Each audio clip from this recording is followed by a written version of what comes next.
Assalamualaikum warahmatullahi wabarakatuh. Alhamdulillahirabbil alamin. Allahumma shalli ala sayidina Muhammadin. Teman dan sahabat semuanya yang dimuliakan oleh Allah Subhanahu wa taala. Kita melanjutkan kajian kita di dalam kitab Fathul Mu'in, sudah sampai ke dalam pembahasan fardu mandi. Qala al-musannifu rahimallahu taala nafa'ana Allah bihi wa bi'ulumihi fi darini amin. Wa farduhu, dan adapun fardu al-ghusli. Wa farduhu ay al-ghusli, maksudnya adapun fardunya mandi, syai'ani, ialah dua perkara.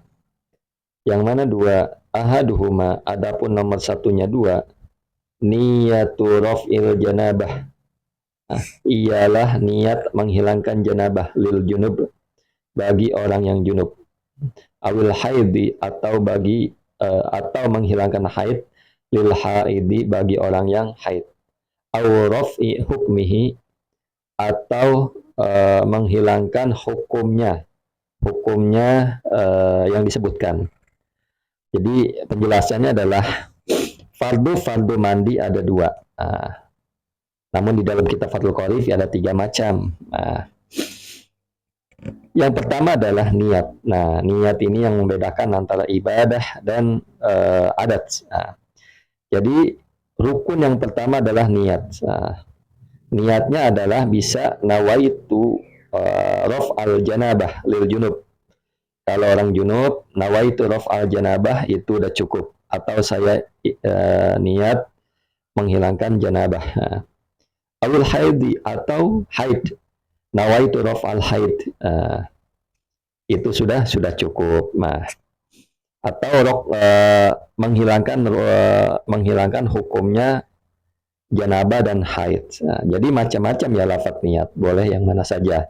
Kalau kita ya alhamdulillah ini komplit, nawaitul ghusla li rafil hadasil akbari min jamil badani fadlillahi taala. Ini yang diajarkan oleh orang tua kita dulu. Jadi ketika orang niat mandi janabah, nawaitu rafal janabah, ini sudah cukup. Atau nawaitu rafal haid, ini sudah cukup. Seperti itu. Kemudian au niyatu ada'i fardil ghusli, atau niat menunaikan atau melaksanakan fardu mandi. Nawaitu ada fardil ghusli, ya, atau saya niat melaksanakan fardu mandi, itu bisa. Udah cukup. Awraf ahadasin, atau orang itu niat nawaitu raf ahadasin. Nah, ini sudah bisa, sudah cukup.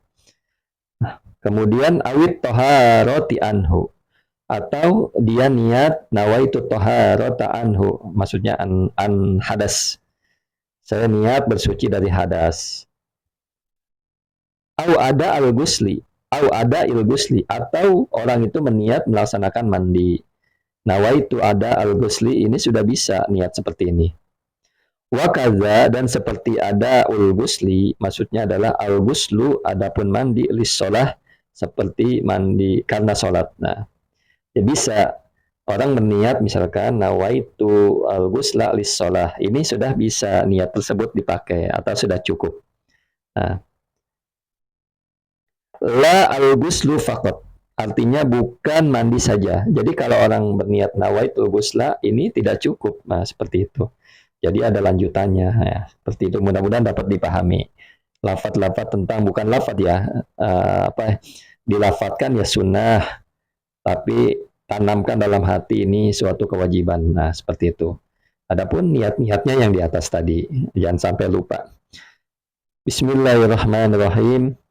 Wajibu, dan wajib, antakuna, apa harus ada, an-niyatu, apa niat, makrunatan, ialah dibarengkan, biawalihi, dengan awalnya al-ghusli, maksudnya adalah dengan awalnya basuhan, yakni, jadi bermaksud siapa musonib, yakni ini maknanya bermaksud siapa musonib, biawali magsulin, dengan permulaan yang dibasuh, minal badani, dari badan, walau min asfalihi, sekalipun dari paling bawahnya badan. Jadi wajib niat itu dibarengkan dengan awalnya basuhan. Maksudnya awalnya yang dibasuh dari badan. Nah, walaupun dari bawahnya anggota. Ketika orang berniat mandi janabah, ini yang paling afdal dari atas ya. Dari atas ke bawah. Seandainya orang mau dari tengah dulu, itu boleh-boleh saja, asalkan yang di atas dibasuh lagi, seperti itu. Atau dari kaki dulu, dari bawah dulu. Dari bawah, jatuhan pertama airnya, pas pertama kali, maka dia harus berniat, seperti itu. Jadi niat itu dibarengkan dengan awalnya basuhan. Nah, dari badan, seperti itu. Jadi kita udah bersihin badan, ketika air kucuran misalkan nempel di kepala kita, nah langsung kita niat. Artinya pala ini sudah dari pala sampai ke bawah, seperti itu. Mudah-mudahan dapat dipahami. Kemudian, jadi nggak ada ketentuan dari atas, dari tengah, dari bawah. Yang penting dia merata dan tentunya dengan niat seperti itu. Kalau nawa jika berniat siapa orang, ba'da ghusli juz'in, setelah membasuh bagian wajib, maka wajib i'adat ghuslihi, wajib apa? Mengulang basuhannya sebagian. Nah, jadi seandainya ada orang berniat setelah membasuh salah satu bagian, artinya sebagian itu kan bisa setengahnya, bisa sepertiganya, seperempatnya. Jika seseorang itu berniat setelah membasuh salah satu bagian, maka wajib mengulang basuhannya.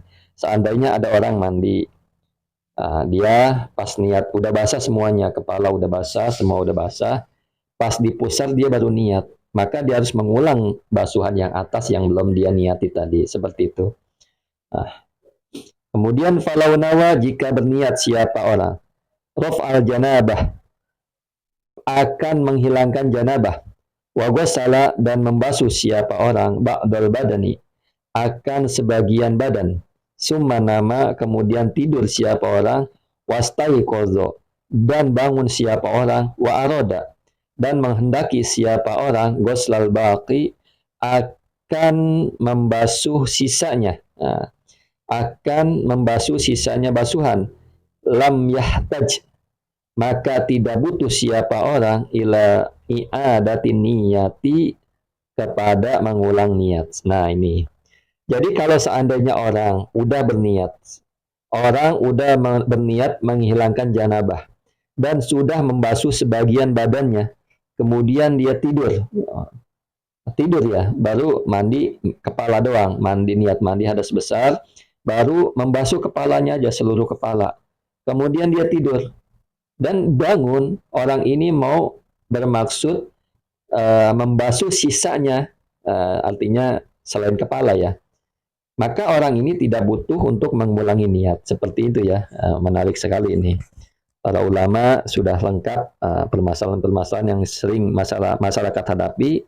Maka jawabannya adalah di dalam kitab-kitab klasik ini, Fathul Mu'in, Fathul Qorib, kitab-kitab yang memang dibahas di pondok-pondok pesantren. Mudah-mudahan bermanfaat. Assalamualaikum warahmatullahi wabarakatuh.